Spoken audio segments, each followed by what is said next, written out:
It's the state of the dungeon. It's a video that Rob does about his games. Yeah!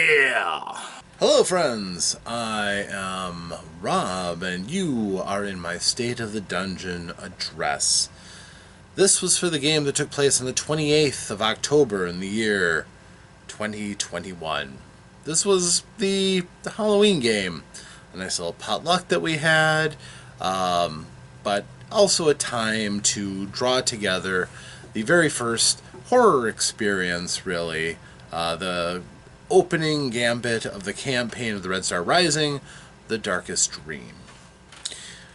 The situation the players found themselves in was pretty dire. The characters were very beat up. We had a full group, though, so we had, of course, Vanessa, Brandel, Haranen, Glyn, Crendon, and Ventov.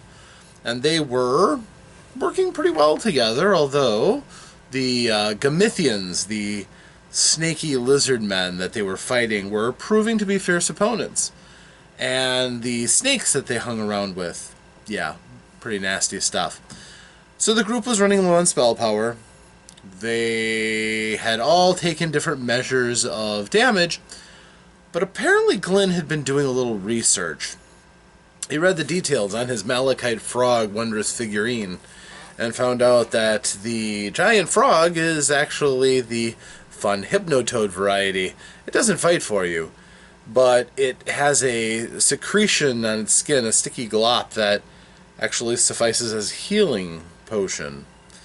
And every time it is summoned, which it can be every 3 days, it can be rubbed up against to effectively grant healing as in a healing potion.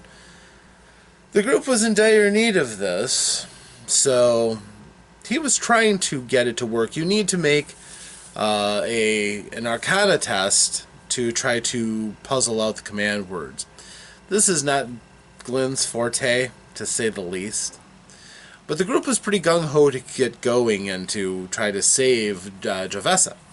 So, they took the key that they had and examined a door that was adjacent to the room that they were in, which was a room that was basically a charnel house. The victims of the Gamithians that were being devoured by them, this was their primary lair. The door that they followed led into an unused basement from a long abandoned tower. The stairs led up to the ground floor. The tower itself is still fairly intact, but the upper floor had been sheared completely off. The group didn't find anything of any great value up there, so they turned around and went back, again looking for the two girls had been snatched by the Gamithians.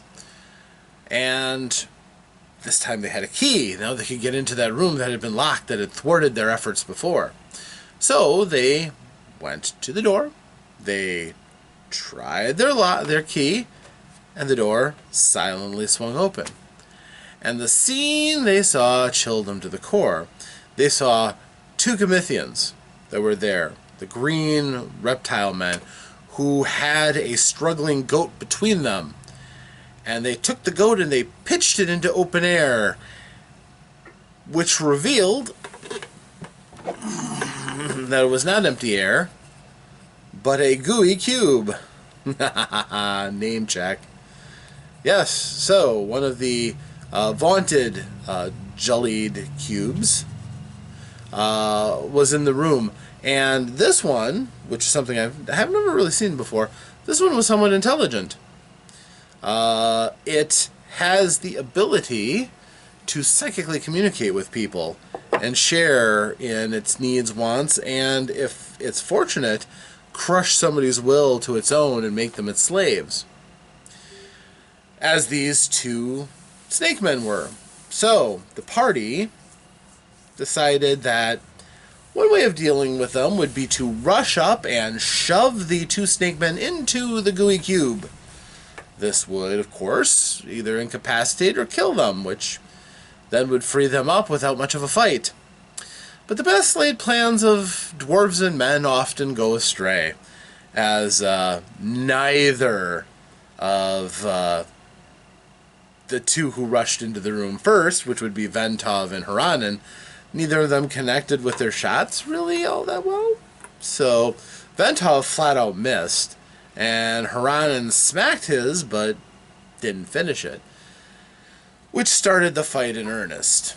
But the Gooey Cube noticed them, so it started to surge forward, and it actually engulfed one of the Gamithians, which worked.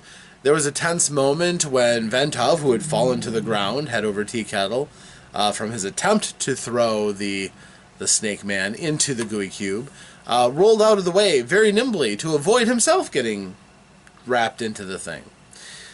So the last Gamithian was taken down by a collection of teamwork from the group, led primarily with a fierce thrust from Haranen, but it was eventually finished off by a group effort. It was Crendon who pulled out his Serric Iron Longsword and tried hacking at the thing. He had no great love for that sword. It didn't really matter that much to him, but he found out that Serric Iron can certainly slash into one of these cubes. And from then on, everybody wanted to stay out of melee with it and just pepper it with ranged attacks. For some, that wasn't easy. Ventov, for example, strayed a little too close, and he got whapped with a pseudopod, which put him down. Vanessa moved up to try to stabilize him, as did Brandel, which gave the Gooey Cube all kinds of targets. But the group continued to pepper him. Brandel hit it with a spell, an arrow from Glyn, throwing knives from Ventov when he was aroused, or brought back up. The group peppered it, and eventually it got tired of this. And it said, "Oh, I very well. I believe. Allow me passage, and I have not harmed me anymore." And the group really didn't want to get harmed anymore, so they let him go. Fighting a Gooey Cube in a smaller room, kind of scary. So it would have been very hard for them all to have avoided taking punishing damage from the thing. So they let it out. After all, there were a lot of corpses in this place now, so the thing had plenty of food. This really wasn't a problem. After that, the Gooey Cube also, to placate them, left behind the treasures that it really didn't need, and the group found some nice things. They also found a door leading into what was the larder, where the Gamithians were keeping the goats that they had stolen from the Blue Veil troop, also the two girls. So, the heroes had successfully saved the girls. They also found that there was a staircase leading down out of the cube room, and in that, they found another one of those doors. Very similar to the door they found at the bottom of the old well. That one had a leering demon face. This one was more gargoyle-like, but same vibes. Also impossible to open, no keyhole, no door opening mechanism. They didn't really touch, prod, or examine the door all that carefully. They just saw it and didn't want anything to do with it. So they left with the girls in tow and went back to the camp. Now when they got back, because it wasn't all that far, they had traveled through underground tunnels, but it was still only a matter of several hundred yards away. They saw Borag, Kalnasse, and Cray the Blade donning their armor and getting ready to go into the tunnels after the kids.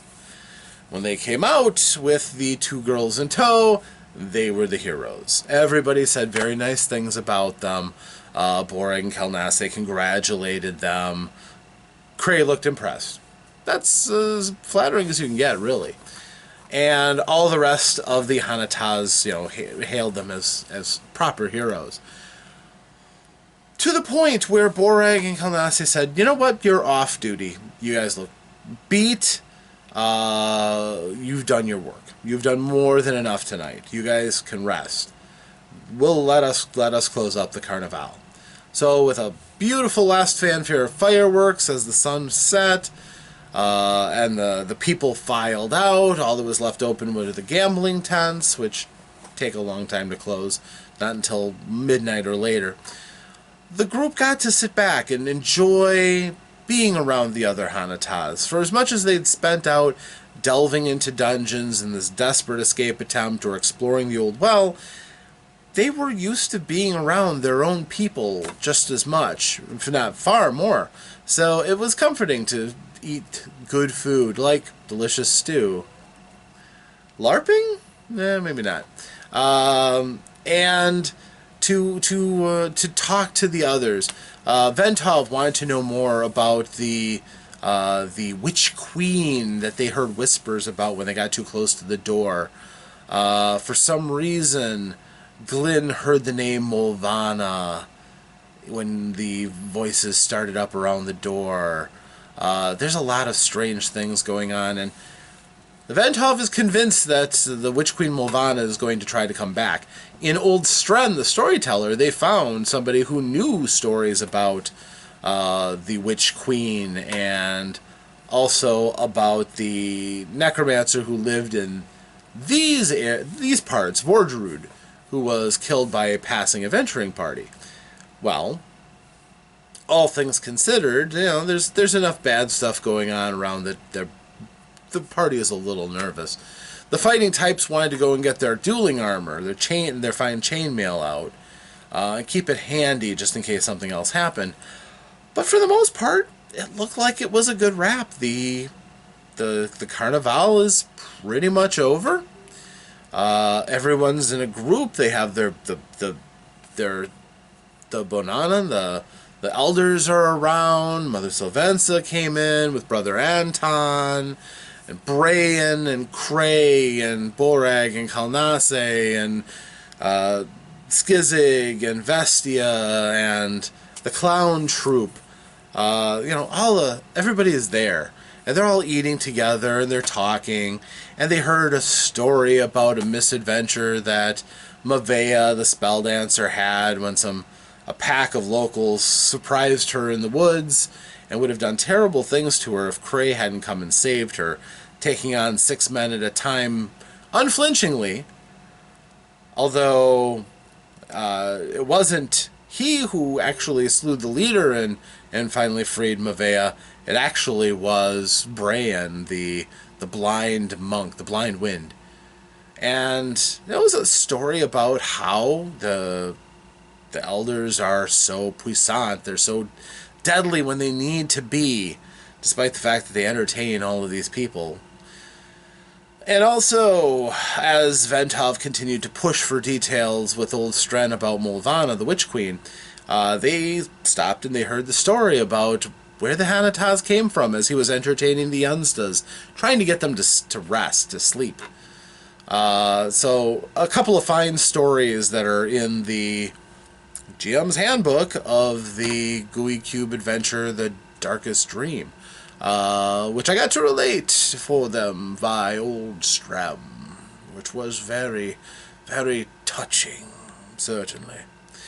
But that is how those stories went, and they got some answers. Old Stren talked about what he knew, which again were tangled bits of lore about how no one knows about exactly how Mulvana's end came about, but how the necromancer of this area got ended by a group of adventurers who came through the area, and everything seemed to be pretty good until strange things started happening to the fires. A flash of green light here, a face that Glyn could see in the fires, a leering face that gazed at them. Everybody was getting tense. Something was going on. Cray walked out with a blade ready and his daggers all on him. Brayan also went out to look out into the dark forest. And as the group took note, they went over to also get their fire to their back so that they could see better out into the darkness.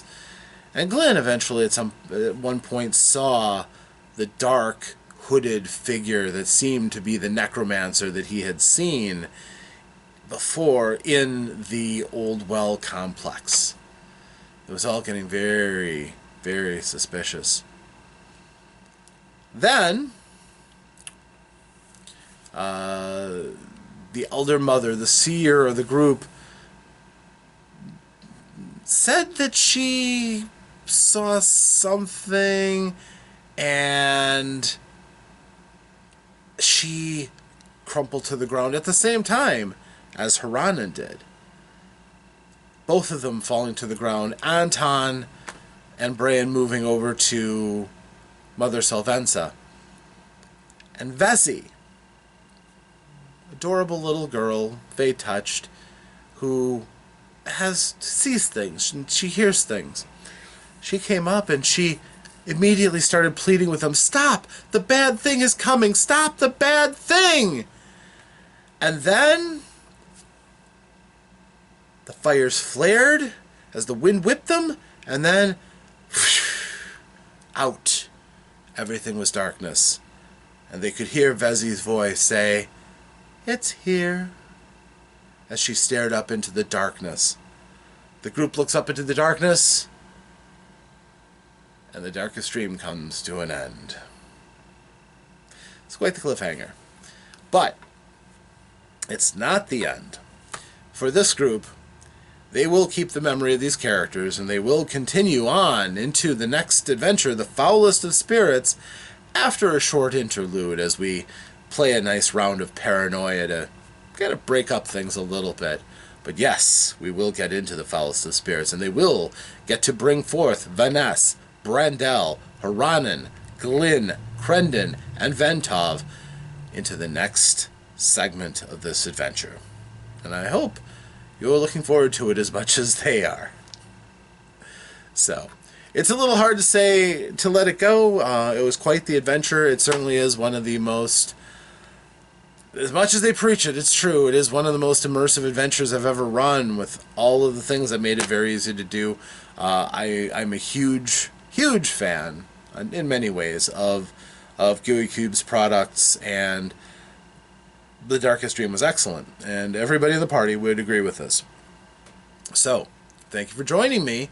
Next week we will start Mongoose Games Paranoia, and that should be a rousing good time for a couple of weeks before we head back at the end of this year back into the Red Star Rising campaign. So until that time, folks, thanks for joining me. I am Rob. This has been my State of the Dungeon address, and we'll hopefully see you next time. But until then, farewell.